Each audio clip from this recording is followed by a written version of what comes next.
Welcome back to our channel. In the last video, we talked about CMS collaboration reported a possible family of particles that may be composed of 4 heavy charm quarks. We also mentioned the discovery of X3A72, set off an intense wave of interest in exotic hadrons. Today, we further talked about X3A72, which is the first discovered exotic hadron in 2003 by the Bayer experiment. From the last video, we already knew that conventional matter particles contain 2 or 3 quarks. However, in all likelihood, the X3A72 is a real combination of 4 quarks. X3A72 has a large violation of isospin symmetry, and the mass of it is higher than potential modern expectations for the center of gravity. The Cornell and Beck-Miller type potentials both give mass 3,810 MeV, which was 60 MeV below the measurement. Naturally, it opened up a whole host of interesting ideas about the nature of exotic hadrons, and become a hot topic in our field for the last 20 years. The X3A72 is the first example of a new type of XYZ mesons and the most well-established stage among them.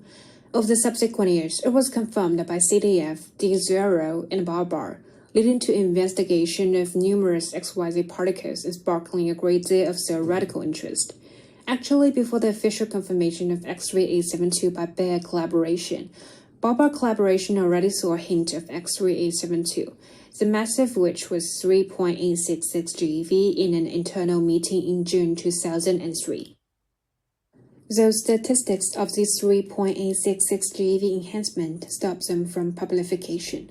More interesting, as early as 1994, a hint has been found by CDF collaboration, the mass perfectly matching the later discovery of X3A72, bringing confusion at the time. However, in addition, the tentative hint of a structure at a mass of 3.836 GeV in 1993 by E705 collaboration. CDF postponed the publication of the 3.872 GeV structure. By the way, if the enhancement at 3.836 GeV is confirmed by future experiments, then the most likely interpretation is that is due to the cis-harmonium state. However, after that, a narrow resonance X3A23 observed by Bayer and BAS3 collaboration seems to be a better candidate for the cis-harmonium state. Now we know that the observation of particle physics is moving forward through twists and turns. The X3A72 was discovered by Dr. Seokyeon Choi, who won the Hu-An Prize in 2017, and Dr. Stephen Olsen with his colleagues in the Bayer experiment among the final states of the decay of B masses. Stephen Olsen, who won the 2016 Wolfgang Panofsky Prize in experimental particle physics, established the violation of CP symmetry in B meson decay and furthered our understanding of quark mixing and quantum chromodynamics.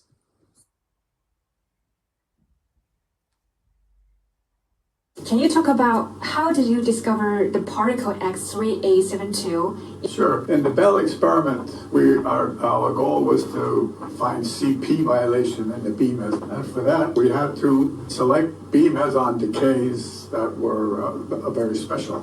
And my job, together with my colleague Seokyeon Choi, was to find these special decay modes of the B mesons that we could use for this experiment.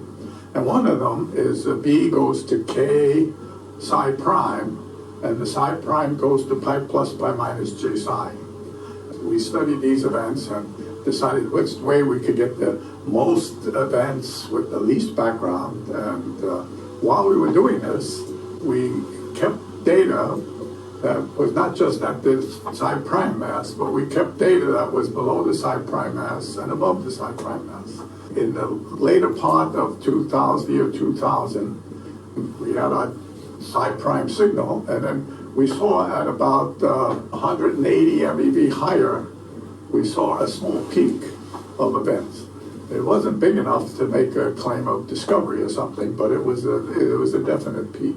So we kept that in mind, and then we had a very successful data run between early 2001 until June 2001. And we got a lot more events, but of course we couldn't see these events until all of them were collected and processed, and then we could see these events. So the first thing we did is we looked at this B goes to psi prime K, pi, and the psi prime goes to pi plus pi minus j psi. And we looked especially at this region 180 MeV above the psi prime. And sure enough, there with many standard deviations of significance. And we didn't have any idea what it was. So we guessed that it was one of the excited states of the charm quark, anti-charm quark, the so-called 3D2 state, except its mass was a little too high, maybe 50 MeV too high. The theory said it should be lower. We designed a poster to submit to the Lepton Photon 2001 conference. Soo Kyung and I, we took our poster, and we arrived at Fermilab. We went to see our theoretical friend. We went to S.D. Eichton's office, and Chris Quigg and Ken Lane happened to be there. And we showed them our poster and what we were doing. And we told them, well, we thought it could be this charmonium state, the D-wave charmonium state. And Ken Lane said, well, if it's the charmonium state, and it's going, you see it in pi plus pi minus j psi, then you should be buried in the same state going to gamma chi C1. A Korean student there was working on Fermilab, and he got us a internet connection where we could access our data back in Japan. And that night we looked to see if we could see the X3872 go to gamma chi C2. Next day we posted our poster in the session. The person responsible for reviewing all these charmonium-related subjects came by our poster. Thomas Swernicke, he was the person who was giving the plenary talk.